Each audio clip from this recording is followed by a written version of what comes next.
পয়গম্বর আদম বলেছেন, হে মানুষ, উম্মতে মুহাম্মদীকে আল্লাহ এত সুযোগ দান করেছেন যেটা আমি আদম নবী হইয়াও পাই নাই। কি পেয়েছে উম্মতে মুহাম্মদী আর আমি কি পাই নাই?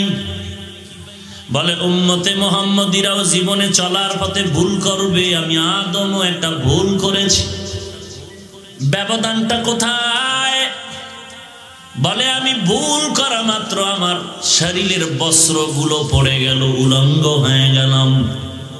মুহাম্মাদের উম্মতের দল, যদি বান্দা তুমি ভুল করে কোনো অপরাধ করো, আল্লাহ পাক তোমার পোশাকটাকে খুলে ফেলবেন না, ইজ্জত নষ্ট করবেন না। আমি আদম ভুল করার কারণে আমাকে আল্লাহ জান্নাত থেকে পাঠায় দিলেন দুনিয়ার জমিনে। উম্মতে মুহাম্মদীরে কোথাও পাঠাবেন না, যেখানে ভুল করবি ওই জায়গায় কানলে ক্ষমা পেয়ে যাবি। আমি আদম ভুল করার কারণে কেঁদেছি বহু বছর, আল্লাহ পাক আমার কান্না সব জায়গায় কবুল করে নাই। কবুল করার জন্য রহমত নামের পাহাড়ের মধ্যে উঠাইয়া ক্ষমার ঘোষণা দিয়েছেন।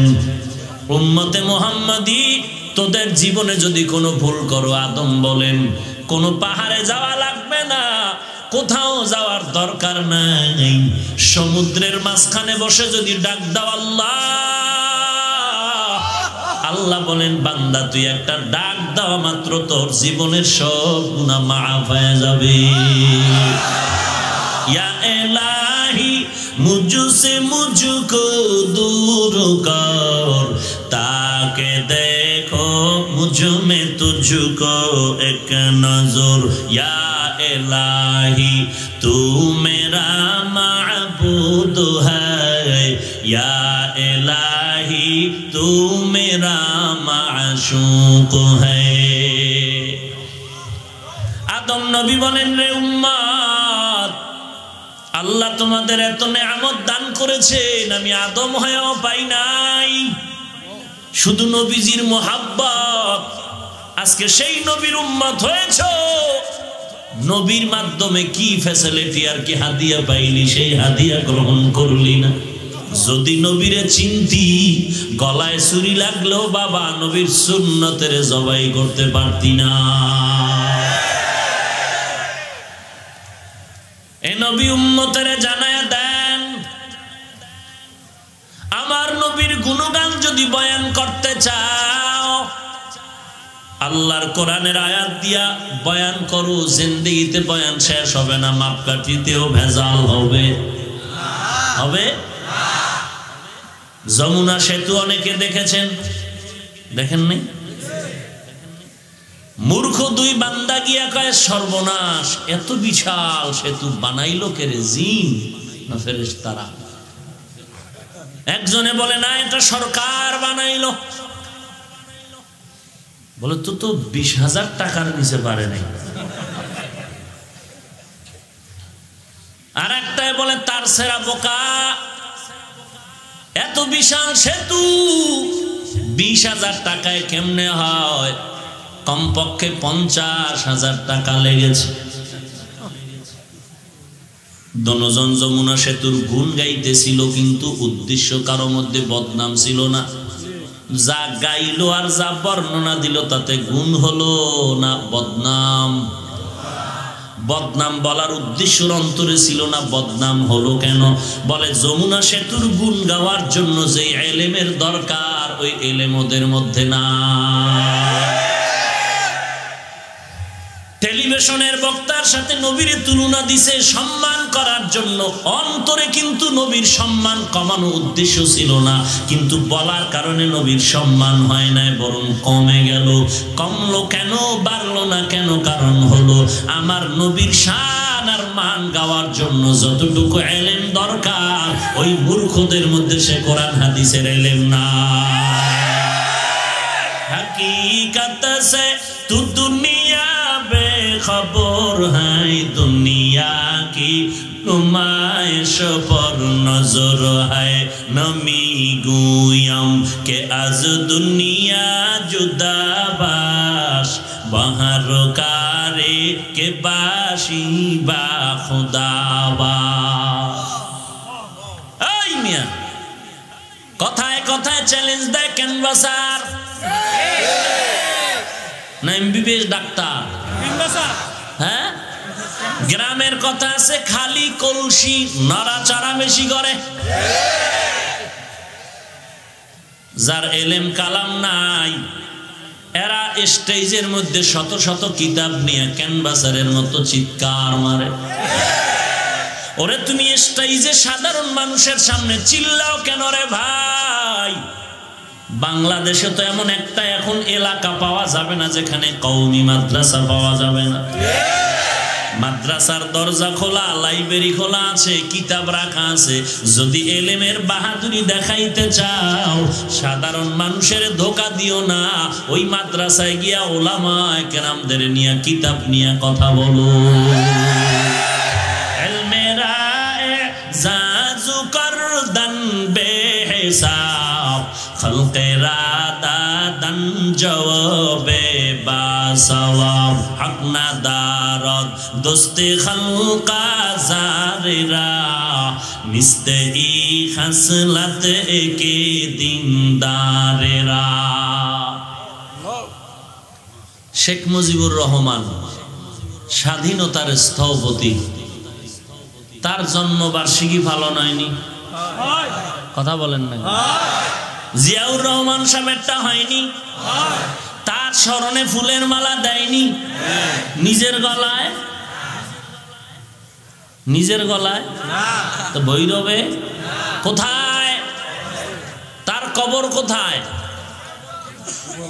এরে নবীর উম্মতের দল, শেখ মুজিবুর রহমান সাহেবের স্মরণে ফুলের মালা দিতে গেলে কই যায়?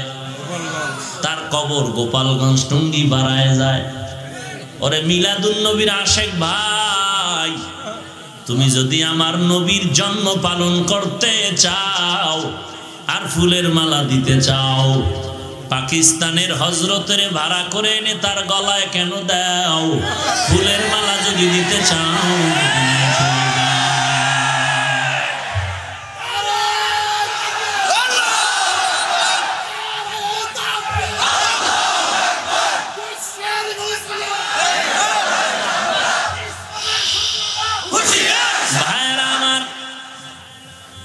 নবীর জন্মবার্ষিকী যদি পালন করো, মদিনায় না নবীর রওজা?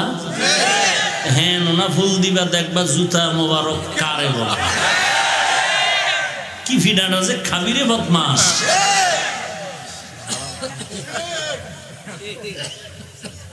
এই যুবক, আমি যদি গায়ের জোরে উল্টা বলি দাঁড়ায় বল, এরপরে দিগায় তুই আমার বিচার কর। আর যদি বলো না হাফিজ ভাই ঠিক কথা, যে শেখ মুজিবুর রহমানের যদি জন্মবার্ষিকী পালনে শ্রদ্ধাঞ্জলি দেয়, ফুলের মালা ওখানে দেয়, তো রসুলের তুলনাই হয় না? তুলনা হয়?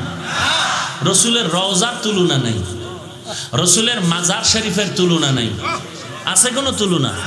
হ্যাঁ, সব দুনিয়ার ওলি আব্দুল গাউস কুতুব এক পালায় দিল, নবী কেন মিয়া বেলাল রাদিয়াল্লাহু আনহুর সমান হবে? একজন সাহাবীর সমান হবে? আচ্ছা, আমরা তোমরা সবাই বলি পিরানে পীর, দস্তগীর, মাহবুবে সুবহানি, কুতুবে রব্বানি, গাউসুল আজম যাকে বলে, ইয়া গাউসুল আজম বলে স্লোগান দেয় না? নারায়ে গাউসিয়া, ইয়া গাউসুল আজম। এটা হাদিসের কোন কিতাবে আছে? হ্যাঁ হ্যাঁ।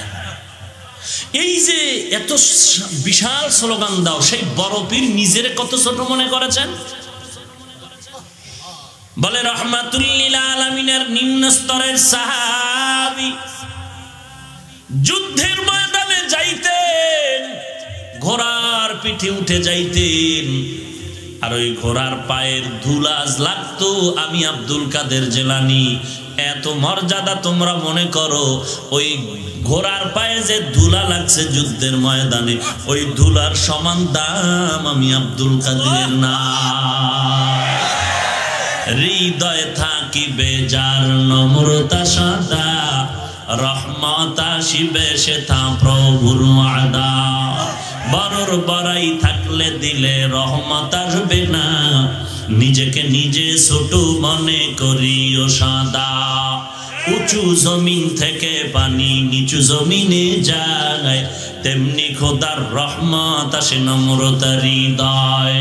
ভোগবিলাসের বাড়ি গাড়ি পরে রবে সব, ভোগবিলাসের বাড়ি গাড়ি পরে রবে সব। থাকতে সময় স্মরণ করো আল্লাহ আমার রব, থাকতে সময় স্মরণ করো আল্লাহ আমার রব। কে আমাদের রব? আরো জোরে বলেন। ইন্নাল্লাযীনা ক্বালু রাব্বুনাল্লাহু সুম্মা ইসতাকামু ফালা খাউফুন আলাইহিম ওয়ালা হুম ইয়াহজানুন।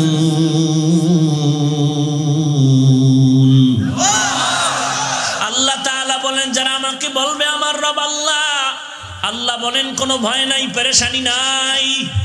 আল্লাহ পাক তোমাকে কুদরতের জিম্মায় জান্নাতে পৌঁছায় দিবেন।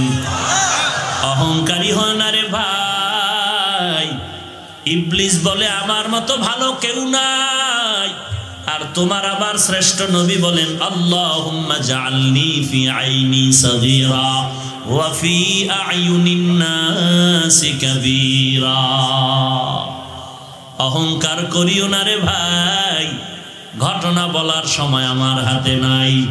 ওলামায়ে কেরাম জানেন 30,000 হাদিসের হাফেজ জুনায়েদ বাগদাদির পীর আবু আব্দুল্লাহ এত বড় আলেম, এত বড় বুজুর্গ, এত বড় মুহাদ্দিস, এত বড় মুহাক্কিক একজন আলেম। 30,000 হাদিস তার মুখস্থ মা'আস সনদ। এমন একটু অহংকার আসার কারণে জিন্দেগিতে বহু ধোকায় পড়ে গেলেন। আল্লাহ তাআলা শেষ জীবনে আবার তাকে ফিরায় দিয়েছেন। অতএব বাবা অহংকারী করিও না। আমার মতো পাগড়িওয়ালা টুপিওয়ালা শাইখুল হাদিস মুফতি সাহেব বড় খতিব বড় বক্তা কেউ নাই। ও বাবা তুমি গ্যারান্টি দিবা যে তুমি জান্নাত পাইবা, তুমি ঈমান নিয়ে কবরে যেতে পারবা, গ্যারান্টি আছে নাকি? তাহলে নিজেকে বড় মনে করিও না, অন্যকে তুচ্ছ মনে করিও না। যাকে তুচ্ছ মনে করতেছো হইতে পারে আল্লাহর বান্দা কান্না করিয়া তোমার আগে জান্নাতে চলে যাবে। খবরদার!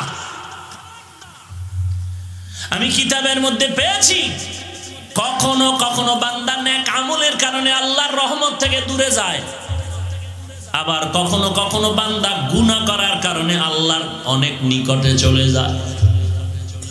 বিস্তারিত কথা হলো বান্দা নেক করলে আল্লাহর থেকে দূরে যায় কেন? বলে যত আমল করে তত অহংকার বাড়ে। আমার মতো বড় বক্তাকে, আমার মতো বড় আলেমকে, বড় হুজুরকে, বড় মুফতি সাহেবকে, ওরে আল্লাহর বান্দা তুমি যত বড় মুফতি সাহেব দাবি করো, যত বড় মুহাদ্দিস দাবি করো, শাহ ওলিউল্লাহ মুহাদ্দিস সমতুল্য হতে পারবে না। যত বড় খতিব দাবি করি না কেন, খতিবে আজম সিদ্দিক আহমদ রাহমাতুল্লাহ আলাইহির সমতুল্য হওয়া। যত বড় মুফতি সাহেব দাবি করি, মুফতি ফয়জুল্লাহ রাহমাতুল্লাহ আলাইহির সমতুল্য হওয়া যাবে না। কে সে মুফতি ফয়জুল্লাহ? ইন্তেকালের সময় তার বুকের মধ্যে ব্যথা শুরু হয়ে গেল। চতুর্দিক থেকে ওলামায়ে কেরামরা চতুর্দিক থেকে কোরআন তেলাওয়াত করে। ডাক্তার আইসা কানের মধ্যে অস্ত্রটা লাগাইয়া বুকের উপরে ধরিয়া চিৎকার মেরে বেহুশ হয়ে গেল। হুশে আসার পরে বলে ডাক্তার চিৎকার মারলা কারণটা কি? ডাক্তার বলে আল্লাহর কসম, হাজার মানুষ বসে এক জায়গায় আল্লাহর জিকির করলে যে আওয়াজ হয়, মুফতি ফয়জুল্লাহর কলবে এসে জিকিরের আওয়াজ পাইলা। আউলিয়ারা কারে অকবা ইখতিয়ার, জাহেলারা কারে দুনিয়া ইখতিয়ার। মাইলে মোমেন সোয়ে মোমেন মিশাওয়াত, মাইলে কাফের সোয়ে কাফের মিশাওয়াত।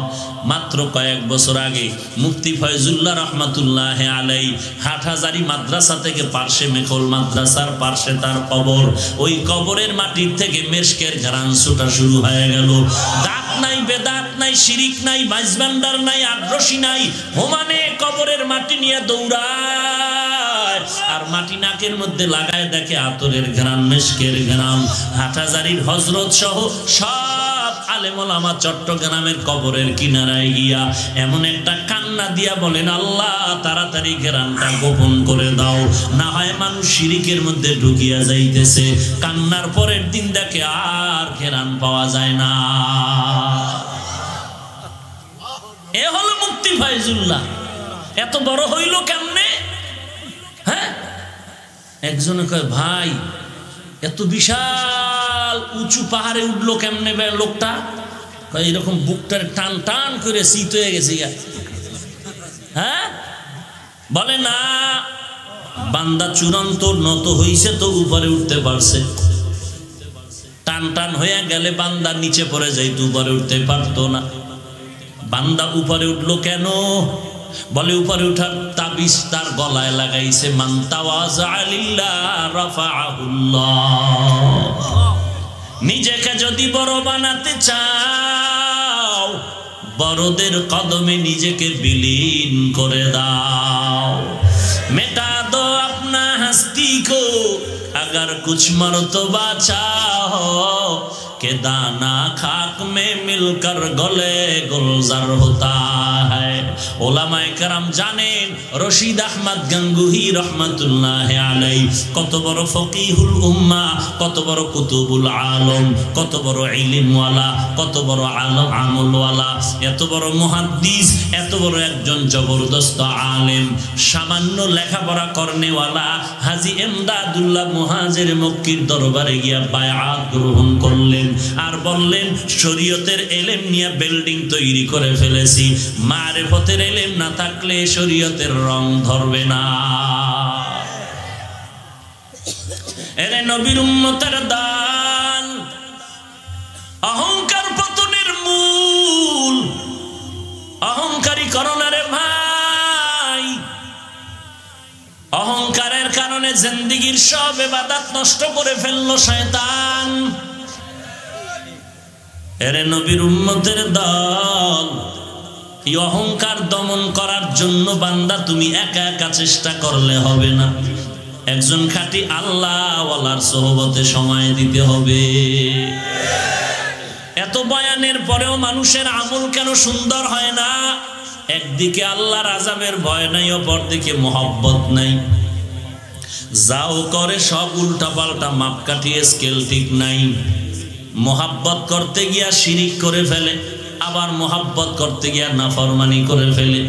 আল্লাহ বলেন, ও নবী উম্মতের জানায়া দেন, আমি আল্লাহকে যারা ভালোবাসতে চায় তাদেরকে মাপকাঠি শুনায়া দেন। আল্লাহকে যদি ভালোবাসতে চাও, নবীর অনুসরণ করো, অনুকরণ করো। নবীর অনুসরণ করলেই আল্লাহ তোমাকে ভালোবাসা শুরু করবেন। আল্লাহ যদি কাউকে ভালোবাসে, আল্লাহ পাক জিবরাইল আমিনরে ডাইকা বলে, জিবরাইল ওই বান্দারে আমি মোহাব্বত করি, তুমিও মোহাব্বত করো। জিবরাইল আমিন ভালোবাসতে গিয়া আসমানের ফেরেশতাদের একটা এলান করে, ফেরেশতারা শুনো, জমিনের অমুক বান্দারে আল্লাহ বেশি মোহাব্বত করে, আমিও করি, তোমরাও মোহাব্বত করো। নবীজি হাদিসে বলেন, তখন ফেরেশতারা সবাই বান্দারে মোহাব্বত করা শুরু করে। সব ফেরেশতারা যখন মোহাব্বত করা শুরু করে, ওই মোহাব্বতের রং আর ঘেরান জমিনের মানুষের অন্তরে ঢুকে যায়। তখন মানুষ কেমন যেন অন্ধের মতো পাগল হয়ে তার মোহাব্বতে দৌড়াচ্ছে। এরে নবীর উম্মতের দল, এটা আমার আল্লাহর কুদরতের কারিশমা। এরে নবীরা আসে, মানুষ মানুষকে মোহাব্বত করে কিছু কারণে। এক নাম্বার সৌন্দর্যের কারণে, সম্পদের কারণে, কিছু কামালিয়াতের কারণে। ওরে বান্দা, তুমি যত সৌন্দর্যের জন্য যারে যত ভালোবাসো, অমুকেরে ভালোবাসো কেন? বলে চেহারাটা সুন্দর। অমুকেরে ভালোবাসো কেন? বলে কণ্ঠ বড় সুন্দর। অমুকেরে ভালোবাসো কেন? বলে কথা বলার বাচন ভঙ্গি সুন্দর। অমুকেরে ভালোবাসো কেন? বলে অমুকের টাকা আছে, বাড়ি আছে, গেলেই টাকা পাওয়া যায়, এই জন্য ভালোবাসি। অমুকেরে কেন ভালোবাসো? বান্দার টাকা পয়সার অভাব নাই, আখলাক ভালো, সব ভালো, কণ্ঠ ভালো, চেহারা ভালো। বান্দা গভীরভাবে চিন্তা যদি করো, এই চেহারা ভালো ভালো বলে যে চিৎকার দিলাই, চেহারা ভালো বানায় দিলেন কে? তাহলে তুমি এই বান্দারে চেহারা ভালো দেখা ভালোবাসতেছো, একবার যদি চিন্তা করতা এই চেহারাটা তো ও বানায় নাই, আমার আল্লাহ বানায় দিল। আল্লাহর দেওয়া কণ্ঠের পিছে যদি এত পাগল হও, যে আল্লাহ কণ্ঠ দিলেন সে আল্লাহর জন্য কত পাগল হওয়া দরকার, সে আল্লাহর জন্য কত ভালোবাসা দরকার। আল্লাহরে যদি ভালোবাসতে চাও নবীজির অনুসরণ করো। নবীজির অনুসরণ কেমনে করবা? নবীর মোহাব্বতে নবী যা চায় তা করো, নবী যা চায় না তা করিও না। নবী কি চায় বলে খানার আগে পরে বিড়ি টানো। নবী কি চায় দাড়ি কাটো। নবী বলেন আমি কি চাই জানো? ক্বালান নবী সাল্লাল্লাহু আলাইহি ওয়া আলিহি ওয়াসাল্লাম কুল্লু উম্মতি ইয়াদখুলুনাল জান্নাতা ইল্লা মান আবা। সব উম্মতেরা জান্নাতে যাবি, আমারে যারা মানবি না তারা ব্যতীত। কিলা মান আবা, ও নবী আপনারে কারা মানে না? ক্বালা মান আতাআনি দাখালাল জান্নাহ ওয়া মান আসানি ফাকাদ আবা। নবী বলেন আমার সুন্নাত যারা মানে, আমার আনুগত্য করে তারা জান্নাতে যাবে, যারা আমার সুন্নতের আমল করে না তারা আমাকে মহব্বত করে না, মানে না, জান্নাত যাবে না। অন্য হাদিসে নবী বলেন মান আহাব্বা সুন্নতি ফাকাদ আহাব্বানি। যারা আমার সুন্নতের ভালোবাসবে তারা আমাকেই ভালোবাসলো, যারা আমাকে ভালোবাসলো তারা আল্লাহকে ভালোবাসলো, যারা আল্লাহকে ভালোবাসলো তারা বিনা হিসাবে জান্নাতে যাবে। যারা আমার সুন্নত ভালোবাসে না তারা আমি নবীরে ভালোবাসে না, যারা আমি নবীরে ভালোবাসে না তারা আল্লাহকে ভালোবাসে না, যারা আল্লাহকে ভালোবাসে না তারা হবে শ্রেষ্ঠ সুন্নি। হ্যাঁ হ্যাঁ, এরে নবীর উম্মতের দল, আমি বারবার বলি নবীর রেখে যাওয়া সুন্নতের আমল দুনিয়ার কোন বেঈমান হিন্দু খ্রিস্টান ইহুদিরা করবে না, নবীর সুন্নতের আমল করবে, নবীর আশিকেরা করবে। নবীর সুন্নতের আমল কই গেল রে ভাই? আমার নবীর রেখে যাওয়া আমানত সুন্নত কোথায় তোমার গেল? নবীর সুন্নত কি ভালো লাগে না? তো নবীর উম্মত দাবি করো, লজ্জা কেন নাই? নবীর সুন্নত যদি ভালো না লাগে সুন্নি দাবি করো, লজ্জা কেন নাই? নবীর সুন্নত যদি ভালো না লাগে নবীর উম্মত দাবি করো, লজ্জা কেন নাই? এরে নবীর উম্মত তোমার ব্যাপারেও নবী বলছেন লা ঈমানা লিমান লা হায়া আলা, যার লজ্জা নাই তার ঈমান নাই। এরে যুবক আল্লাহর গোলাম, নবীর সুন্নতের আমল করো। এই জমিনে কে কত কুতুবুল আলম, কে কত বড় বুজুর্গ, তার এক নাম্বার দলিল নবীর সুন্নত, যে যত পরিমাণ আমল করবে সে তত বড় বুজুর্গ। বুঝেন নাই? কি বুঝছেন? নখ রাখবা 1.5 মিটার লম্বা। নবীর সুন্নত যে যত বেশি মানবে সে নবীর তত আশেক, তত বড় বুজুর্গ। কথা ঠিক না? আঙ্গুলের নখ কেমনে কাটবা, রাখবা, কাটবা, ওখানেও নবীর সুন্নত। চুলগুলো কেমনে কাটবা, কেমনে রাখবা, নবীর সুন্নত। বান্দা পানি পান করতে যাও, সেখানেও নবীর সুন্নত। আঙ্গুলের নখগুলো বড় রাখা যাবে না, আবার একেবারে রক্ত বের করা যাবে না। সুন্নত অনুযায়ী কাটো আর রাখো, সুন্নত। এরে নবীর উম্মত, চুলগুলো যদি রাখতে চাও, কাটতে চাও, চতুর্দিক থেকে সমানভাবে পিছনটা একেবারে ন্যাড়া করে ফেলবা, সামনে দিয়া বড় রাখবে। এটা নবীর তরিকা না ক্রিকেটারের তরিকা? এরে নবীর উম্মতের দল, পানি পান করতে যাও, ডান হাতে পানি পান করো, 3 শেষে পানি পান করো, সুন্নত। বসে বসে পান করো, সুন্নত। পোশাকটা পরবা, ডান হাতটা আগে ঢুকাও, সুন্নত। এরে বান্দা কোথাও যাইবা, জুতা পরতে ডান পাও জুতা আগে ঢুকাও, সুন্নত। রওয়ানা দিয়া প্রথম ডান পাও দিয়া বিসমিল্লাহ বলে বের হও, সুন্নত।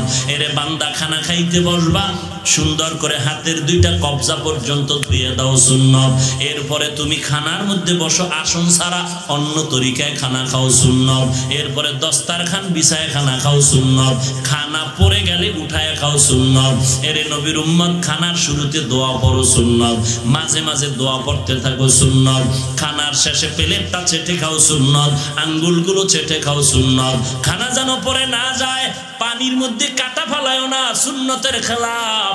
এরে নবীর উম্মতের দল, আবার হাত দুইটা কবজা পর্যন্ত ধুইয়া নিবা। খানার পরে সুন্নত, প্লেটের চাটার পরে একটু হালকা পানি নিয়ে পানিটা পান করো। অজানা রোগের সেবা আল্লাহ দিয়া দিবে। এরে নবীর উম্মত, সমতল জমিনে খানা খাও সুন্নত, চেয়ার টেবিলে খাইও না, সুন্নত নয়। রাস্তায় হাঁটতেছো, ডান পার্শ্বে হাঁটু সুন্নত, নজরটারে নিচের দিকে রেখে হাঁটু সুন্নত, ইস্তিগফার পরে পরে হাঁটু সুন্নত। এরে নবীর আশিক, রাতের বেলা ঘুমায় যাবি, ওযু করে ঘুমাও সুন্নত, ডান কাতে ঘুমাও সুন্নত। এই হাতের তালুটা তোমার গালের লাগিস, রাতে লাগায় মাথার সাথে লাগায় ঘুমাও সুন্নত, ওযুর সাথে ঘুমাও সুন্নত, দরুদ শরীফ পড়ে ঘুমাও সুন্নত। আল্লাহর কসম, আল্লাহর কসম, আল্লাহর কসম, ওযু করে যদি ডান কানে তুমি দরুদ শরীফ পড়ে পড়ে ঘুমাইতে পারো, লাগাতার আমলটা চালু করে দাও, আল্লাহর কসম ঘুমের ঘরে রাসূলের সাথে মোলাকাত হয়ে যাবে। তুই যে হাসো, তোর লজ্জা নাই?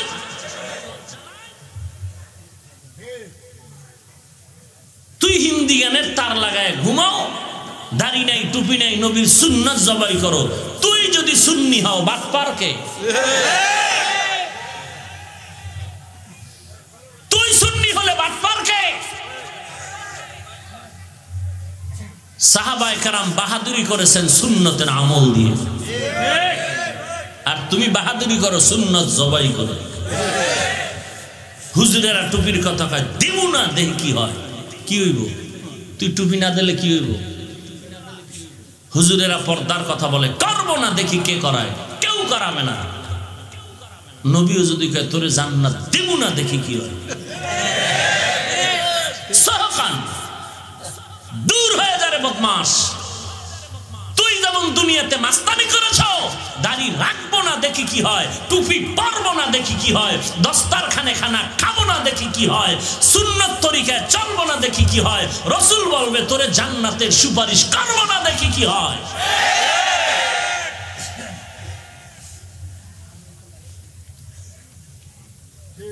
এরে নবীর আশিক, নবীর সুন্নতের হেফাজত করো। নবীর একজন আশিক ইমাম মালিক 70 বছর মদিনায় জিন্দেগি কাটাইলেন, কোনদিন পায়ে জুতা পরে না। কেন? জুতা পাইরা হাঁটবো কই? যেখানে পাও দিব রাসূলের কদম মোবারক কোথায় লেগেছে?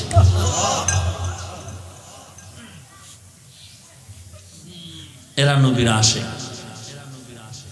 মক্কা যায় না, একবার হজ করছে, আর যায় না ভয়। মক্কায় গেলে যদি ফিরে আসতে না পারি, আমার তামান্না পূরণ হবে না। কি তামান্না? আমি নবীর আশিক, আমার জীবনের শেষ নিঃশ্বাসটা এখানে ত্যাগ হবে, আমার নবীর জমিনেই আমার দাফন হবে। মক্কায় গেলে যদি ফিরে আসতে না পারি, ভয় লাগে। মক্কায় ভয়ে যায় না, মনে চায় যায় না, নবীর মোহাব্বত। সেই ইমাম মালিক বলে, ও উম্মত, বিশাল পাহাড় সমপরিমাণ বোঝা যদি আসে জাহান্নামের মতো আগুন, ওই সময় তোমরা বাঁচতে যদি চাও, ইমাম মালিক বলে নূহ নবীর যুগে তুফান আসলো, মহাপ্লাবন, প্রলয়ঙ্কারী ঝড়, সব শেষ, বাড়িঘর সব শেষ হয়ে গেল। গোটা দুনিয়াটা চেটিয়াল খোলা ময়দান, কেউ বেঁচে নাই। নবীর সন্তান কেনান সব ধ্বংস। শুধুমাত্র তারাই বাঁচতে পারলো যারা নূহ নবীর কিস্তির মধ্যে আরোহণ করল। ইমাম মালিক বলে, ও উম্মতেরা, কিয়ামতের আগে অন্ধকারের মতো যদি দেখো জাহান্নামের আগুন চতুর্দিকে জ্বলতেছে, সুন্নাত মানলে, ওরে বান্দা, সুন্নাত মানতে গেলে তোর ছেলে বাধা দেয়, দাড়ি রাখলে বউ বাধা দেয়, পর্দা করলে শ্বশুর বাড়ির বাধা। এমন বিপদে যদি পড়ো, ওই সময় তোর বিপদ থেকে বাঁচার একমাত্র নূহ নবীর মতো কিস্তি হলো সুন্নতের আমল। हम सुरातो हम सिराते मुस्तफा दरदमामी हाले उकुन इत्तेबाए सुन्नते खैरुल बशर गिरे लाजिम तबयबी ऐ पेशा। हाय हाय हाय हाय नबीर सीरातुन नबी একদিন হ্যাঁ নবীর আদর্শ কি একদিনে না না তোর জিন্দেগীর শুরু থেকে শেষ পর্যন্ত নবীর সুন্নতের পর্দায় নিজেকে বিলীন করে দাও। নবীর সুন্নত যে যত মানবা তার দাম তত আল্লাহর কাছে বেশি। নবীজি বলেন ক্বালান নবী সাল্লাল্লাহু আলাইহি ওয়া আলিহি ওয়াসাল্লাম মান তামাসসাকা বিসুন্নতি ইনদা ফাসাদি উম্মতি ফালাহু আজরু মিআতি শাহীদ। নবী বলেন ফাসাদের জমানায় একটা সুন্নাত যদি বান্দা আমল চালু করতে পারো 100 গলা কাটা শহীদের সওয়াব আল্লাহ দান করবে। দস্তারখান চিনে না মানুষ, বউয়ের ওড়না দেয় ওড়না। এক জায়গায় বললাম ভাই দস্তারখান, তো বেদবি করবে ভিতরে গিয়া অনেক টাইম ঘুরে ফিরে বউয়ের ওড়না নিয়ে এসে আফসোস। ঢিলা কুলুক নাই, টিস্যু পেপার ব্যবহার নাই। আহা বড় আফসোসের বিষয়, কোথায় গেল নবীর সুন্নতের আমল? ঘুম থেকে উঠিয়া গতকাল কিতাবে দেখলাম, ঘুম থেকে উঠিয়া বান্দা তুমি ওযু করার আগে মেসওয়াক করো, একটু ঘষা দাও সুন্নত। আর ওযু করার সময় আবার মেসওয়াক করবোটা ওযুর সুন্নত। এরে নবীর উম্মতের দল, নবীর সুন্নতের আমল যত বেশি করবা তত বরকত বেশি হবে।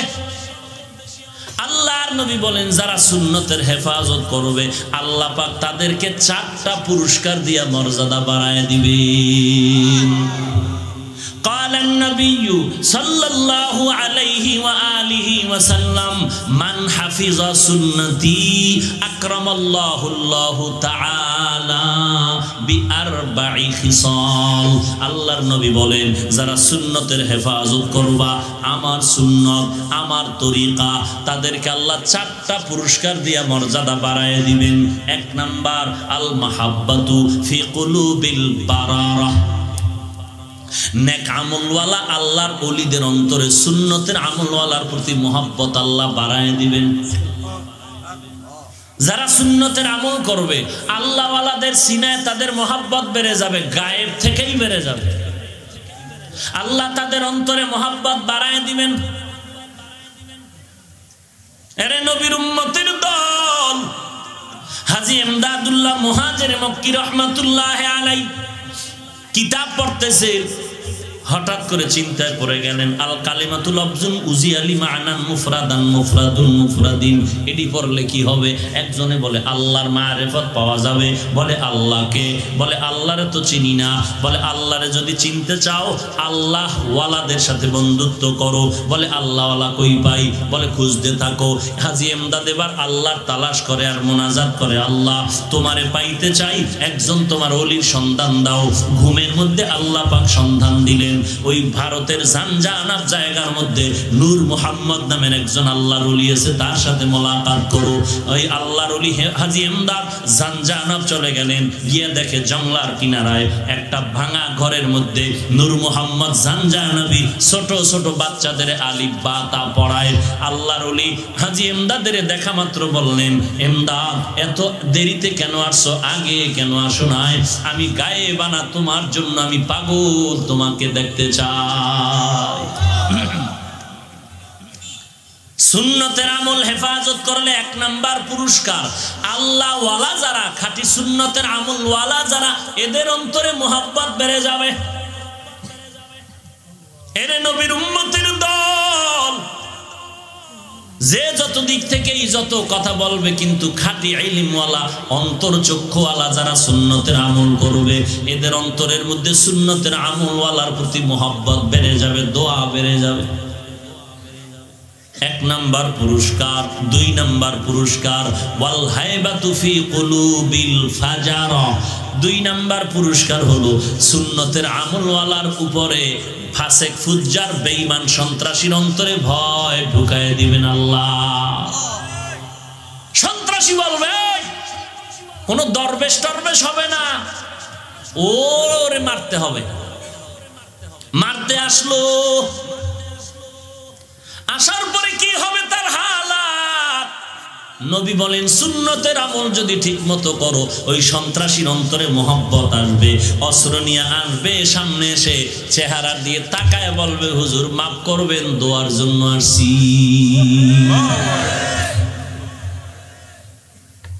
ঘটনা আছে লম্বা লম্বা, বলার সময় নাই।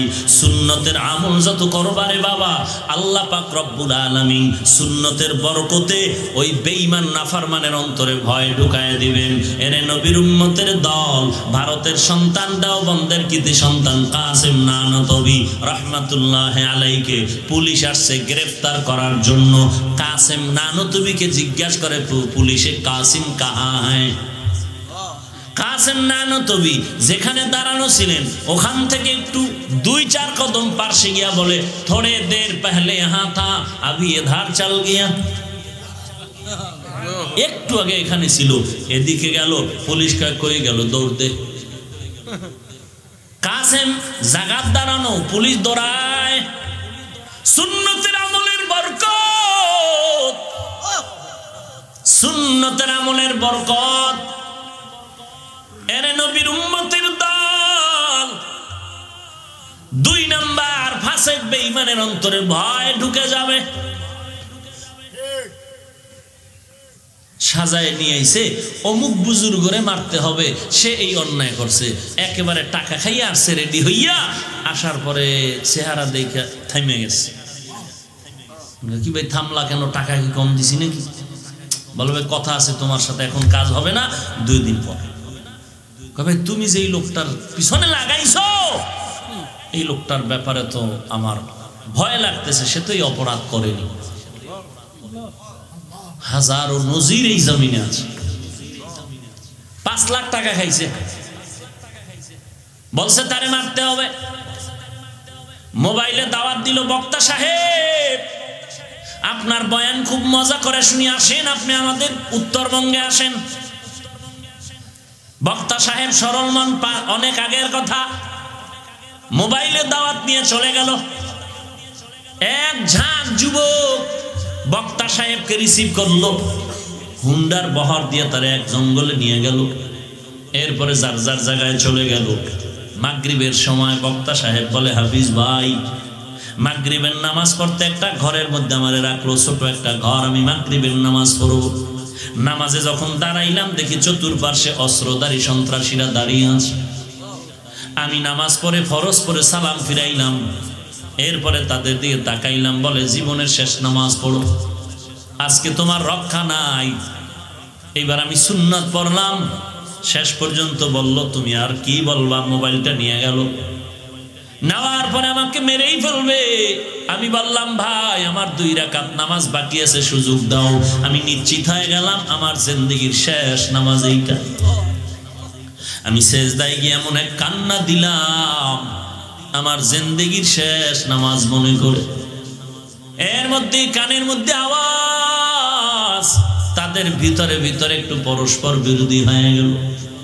সালাম ফিরানোর পর ডাক দিয়ে কয়, মোল্লা ভাই আমরা 5 লাখ টাকায় তোমাকে মারার জন্য আসছি, তুমি যদি আমাকে 5 লাখ টাকা দিয়ে দিতে পারো এখনই ছেড়ে দিব।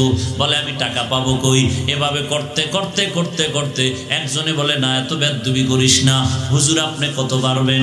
আমি বললাম কিছুই পারবো না। বলে না না দিলে হবে না, শেষ পর্যন্ত 2 লক্ষ টাকা দেওয়া লাগবে, মোবাইল দাও।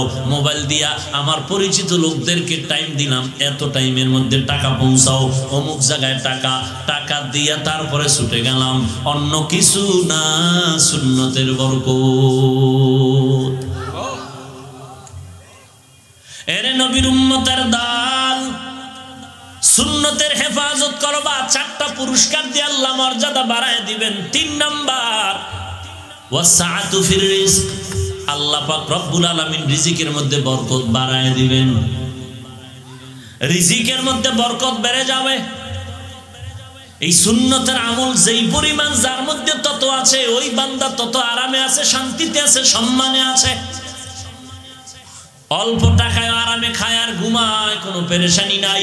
আর তুমি ডান হাতে 50 টেবিলের নিচে সরকারের টাকা চুরি করো, বাম হাতে আবার 50, এরপর বউয়ের লগে মিল নাই, ছেলে মেয়ের সাথে ঝগড়া, মাথা গরম, 24টা ঘন্টা আরামের ঘুম নাই। এরপরে বউয়ের সাথে ব্যবহার ভালো না, মায়ের সাথে ভালো ব্যবহার নাই। শেষ পর্যন্ত বউ মেয়েকে অতিষ্ঠ করিয়া বের হয়ে যায়, সামনে যারে তারে পায় যা তা ব্যবহার করে। এক সময় বেদবির চূড়ান্ত সীমায় গিয়া আলেম ওলামারে গালি দেয়।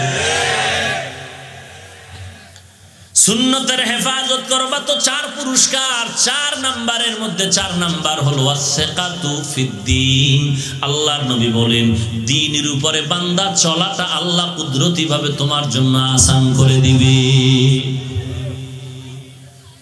ইস্তেকামতের অবস্থা দরওয়াজা আল্লাহ দান করবেন। জুনায়েদ বাগদাদী রাহমাতুল্লাহি আলাইহি বলেন, আল ইস্তেকামাতু ফাওকাল কারামা। আল্লাহওয়ালাদের সহি তরিকার কারামতের থেকে ইস্তেকামতের দাম বেশি।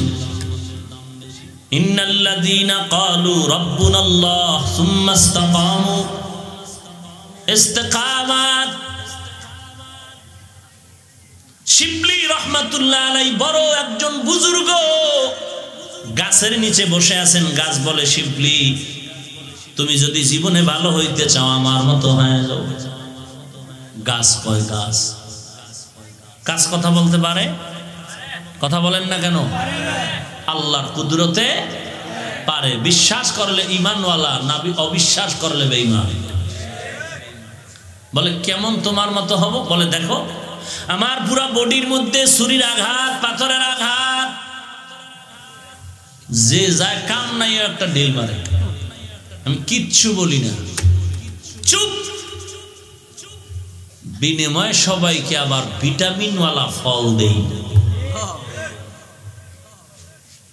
শিবলি বলেন, ধন্যবাদ, তোমার থেকে ইস্তেকামতের সবক নিলাম, কিন্তু আমার প্রশ্ন হলো তোমাকে আগুনে জ্বালায় কেন? তুমি এত গুণওয়ালা। এই গাছ আগুনে জ্বালায় কেন? বলে আমার মধ্যে একটা বদ অভ্যাস আছে, জন্মগত বদ অভ্যাস। কি বদ অভ্যাস? বলে আমি জন্মসূত্রে কিবিরের মাথা নিয়ে উঁচু করি, নত হতে চাই না। উপরে কোনো বেড়া দিলে আমি বেড়া ফাঁক করে উপরে যাই, এটা কিবিরের আলামত। এই কিবির ধ্বংস করার জন্য ঔষধ হলো আগুন। শিবলি বলেন, ইস্তেকামতের সবক নিলাম, আর কিবির করা যাবে না, অহংকারী হওয়া যাবে না, সেই সবকও তোমার থেকে নিয়ে নিলাম। এরে নবীর উম্মতের দল, আল্লাহকে যদি ভালোবাসতে চাও নবীর অনুসরণ করো। নবীর অনুসরণ কেমনে হবে? সুন্নতের আমলের মাধ্যমে করো। এরে নবীর উম্মত, সুন্নতের আমল কেমনে করবা? এর ফাইনাল জবাব, উলামায়ে কেরামদেরকে ফলো করো। উলামায়ে আহলে হক, এদেরকে ফলো করে সুন্নত শিখো, আমল করো, আল্লাহর আনুগত্য করো। আল্লাহর রসুলকে আল্লাহ বলেন, যারা আমি আল্লাহকে ভালোবাসতে চায় তারা আপনার অনুসরণ করবে। নবী বলেন, আমার অনুসরণ সুন্নতের দ্বারা হবে, আর এই অনুসরণের মাধ্যমে সে আমার সাথেই জান্নাত পাবে। জান্নাত পেতে চাই না আমরা? সুন্নত বাদ দিয়া তো রবিউল আউয়াল এসেছে, কি পেলাম? এক কথা, আমরা রসুলের সুন্নতকে আঁকড়ায় ধরি। এই শিক্ষাই আমাদের রবিউল আউয়ালের শিক্ষা। ওই উল্টা পাল্টা চিৎকার দিয়া রসুলের আদর্শ বাস্তবায়ন হবে না, মনের ঝাল মিটানো যাবে। আল্লাহ সবাইকে হেদায়েত দান করুন। কুল ইন কুনতুম তুহিব্বুনাল্লাহ ফাত্তাবিউনি ফাত্তাবিউনি ইউহিব্বুকুমুল্লাহ ওয়া ইয়াগফির লাকুম যুনুবাকুম ওয়াল্লাহু গফুরুর রহিম। এরে নবীর উম্মত যুবক, স্কুলে পড়ো, কলেজে পড়ো, একটাই দাবি, তুমি তোমার আদর্শ নিয়ে চলো, জীবনে অনেক দামি হতে পারবা। ডাক্তার হবি, তারপরও তোর সুনাম থাকবে, মাটি দোয়া করবে। ইঞ্জিনিয়ার যদি হও, আদর্শ নিয়ে চলিস সুনামের সাথে, জমিন তোর জন্য দোয়া করবে। আর ওই আদর্শ যদি নিয়ে তুই চলতে চাও, তাহলে এখন থেকে ওয়াদা কর, জীবনে মোবাইলকে আপন বানাবি না, আর দুশ্চরিত্র বখাটে যুবকের বন্ধু বানাবি না। ওরা তোর জীবন যৌবন সব ধ্বংস করে দিবে। জীবনে মোবাইলকে আপন বানাবি না, আর বখাটে অসভ্য দুশ্চরিত্র যুবকরে বন্ধু বানাবি না। আর যাদের থেকে তুই মুরব্বী যারা আছে, এদের থেকে দোয়া নিবি। শিক্ষক, সাদা দাড়িওয়ালা, যেখানে যারে পাও দোয়া নিবি। কারণ কোন দাড়িওয়ালার দোয়া কবুল হয়ে যাবে বলা যায় না। বেয়াদবি করবি না, সাবধান। একটা অক্ষর যদি কেউ শিক্ষা দেয়, দোয়া নাও। কখনো আন্দোলন করিস না, সবাই করলে তুই করিস না। যদি দেখো থাকতে পারবি না, আর এক কলেজে গিয়ে ভর্তি হয়, এই কলেজে থাকিস না। তারপরও চাই তোর যেন কারো বরদোয়া লেগে তুই ধ্বংস হয় না যাও। তওবা করে চল, আর আল্লাহর কাছে বল, আল্লাহ আজকে থেকে আর কোনো অন্যায় করব না, বেয়াদবি করব না। মা বাবার দোয়া নাও, আল্লাহওয়ালার দোয়া নাও, আলেম ওলামাদের দোয়া নাও, ইমাম সাহেবদের দোয়া নাও। কারো বিরোধিতা করবা না, কারো বিরুদ্ধে ফেসবুক মোবাইলে কিছু লেখবা না, মোবাইলের আপন বানাবা না। বখাটে আমল নাই, দুশ্চরিত্র, বিড়ি টানে, ট্যাবলেট খায়, ওর চরিত্র ভালো না, ওর সাথে কখনো বন্ধুত্ব করে জীবনটারে নষ্ট করবি না। তাহলে যদি ডাক্তার হও, ইঞ্জিনিয়ার হও, ডক্টর হও, এই মাটি তুই মরে গেল তোর জন্য দোয়া করবে। আল্লাহর কাছে তওবা করো রে ভাই। আর সুন্নতের আমল, চুলগুলো নবীর তরিকায় রাখো, নখগুলো নবীর তরিকায় কাটো বা রাখো। পোশাকটা না পারলেও চেষ্টা করো, অন্তত চেষ্টা করতে থাকো, আল্লাহ এক সময় রাস্তা খুলে দিবেন। জবানকে হেফাজত করো, এবং মা আল্লাহর খাস বান্দা যারা আল্লাহ ওয়ালা, তাদের থেকে দোয়া নিয়ে চলো। খবরদার সুন্নতের উল্টা কিছু করবা না, বিরোধিতাও করবা না। কেউ যদি বলে ভাই সুন্নত মানো না কেন, বলবেন যে হ্যাঁ মানা দরকার, পারি না ভাই, দোয়া করবে। মাস্তানি করে বলিস না মানবো না, খবরদার, কপাল পুড়ে যাবে। নবীর সুন্নতের আপন বানায় নাও। নবীর সুন্নতের আমল দিয়া বান্দা দুনিয়াতেও বাদশা, পরকালেও বাদশা। এরে নবীর উম্মতের দল, এই রবিউল আউয়াল আমাদেরকে এটাই শিক্ষা দিয়ে গেল। নবীর আদর্শ নিয়ে আসছেন, ওই সিরাতুন নবীরে আপন করে নাও। নবীর জন্ম থেকে মৃত্যু, ইন্তেকাল পর্যন্ত পুরাটা সিরাতুন নবী, নবীর আদর্শ গ্রহণ করো। জীবনভর সুন্নি দাবি করবা, সুন্নাত মানবা না, কপালে খবর আছে, সাবধান।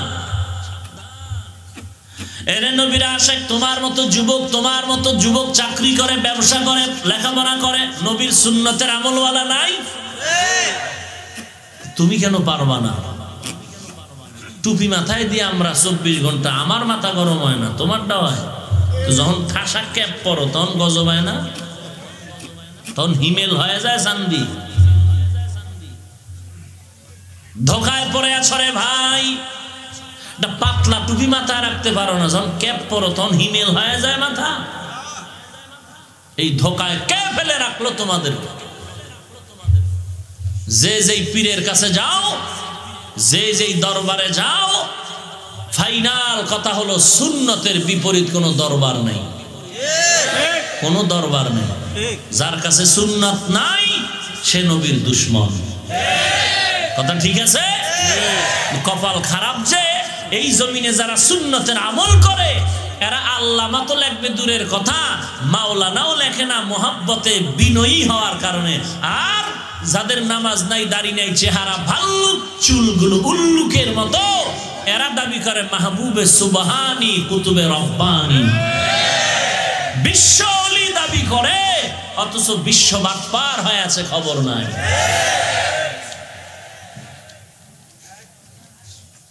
আল্লাহ হেদায়েত দান করুন, আরো জোরে বলেন। আর সবসময় হাঁটতে চলতে নবীর দরুদ পড়বা। কার দরুদ? নবীর দরুদ পড়বা সব সময়। বেশি পারো না, ছোট অংশ পড়ো, সাল্লাল্লাহু আলাইহি ওয়া আলিহি ওয়াসাল্লাম, এতটুকু পড়ো। আমরা দরুদ শরীফ পড়ি না, আমরা দরুদ পড়ি না। কথা তো বলতে জানি, বেয়াদবি শিখি না, এই জন্য বলি না। বেয়াদবের সাথে তো আর চিৎকার দেওয়া যাবে না। আমরা দরুদ পড়ি না মানি মেড ইন চট্টগ্রাম আর মেড ইন সিলেট আর পাকিস্তানেরটা পড়ি না, মেড ইন মদিনারটা পড়ি। তো তোমরা যেটা পড়ো আমরা বিরোধিতাও করি না। যখন আমাকে বলবা আমি পড়ি না, তখন তো তোমাকে কিছু উত্তর দিতেই হবে। ঘোলা পানিতে মাছ শিকার করবা, এটা তো সুযোগ দেওয়া যাবে না। তুমি দাঁড়াইয়া ইয়া নবীর সালাম দাও, আমার কোনো ঝগড়া নাই, কিলাকিলি নাই, দেখা হলে সালাম দিব। যখনই তুমি আমাকে কাফের বলবা, তখন তো বসে থাকা যাবে না, তখন তো আমার বলতেই হবে যে আমি কেন ইয়া নবী দেই না, ইয়া নবী বলি না, ইয়া নবী সালামু আলাইকা, ইয়া রাসূল সালামু আলাইকা, ইয়া হাবিব সালামু আলাইকা, সালাওয়াতুল্লাহ আলাইকা কেন বলি না? কোনো হাদিসে নাই। কেন বলি না? কোনো সাহাবা বলেন নাই। কেন বলি না? ইমাম আবু হানিফা বলেন নাই। কেন বলি না? ইমাম শাফিঈ বলেন নাই। কেন বলি না? ইমাম মালিক, রাসূলের বড় আশেক, তিনিও বলেন নাই। নারায়ে রিসালাত ইয়া রাসূলুল্লাহ, নারায়ে গাউসিয়া গাউসুল আজম, তোমরা চিরদিন রাতভর দিল, আমরা গালিও দিব না, হিংসাও করব না, দেখা হলে মুসলমান হিসাবে মহব্বত নিয়ে সালাম দিব। কিন্তু যদি আমার দিকে আঙ্গুল তুলে কিছু বলতে চাও, তখন আমরা বলবো নারায়ে রিসালাত ইয়া রাসূলুল্লাহ, নারায়ে গাউসিয়া গাউসুল আজম। এগুলো হাদিসে নাই, কোন সাহাবা করেন নাই, কোন বুজুর্গরাও করেন নাই। এই স্লোগান দিও না, কিন্তু গালাগালি কাউকে আমরা করব? কথা বলেন না কেন? গালি দিব? হ্যাঁ, তোমারটা তুমি করো, কিন্তু আমাকে উল্টা কিছু বলতে গেলে তখন আমার উত্তর দিতেই হবে, কারণ সাধারণ মানুষকে বিভ্রান্ত করার সুযোগ দেওয়া যাবে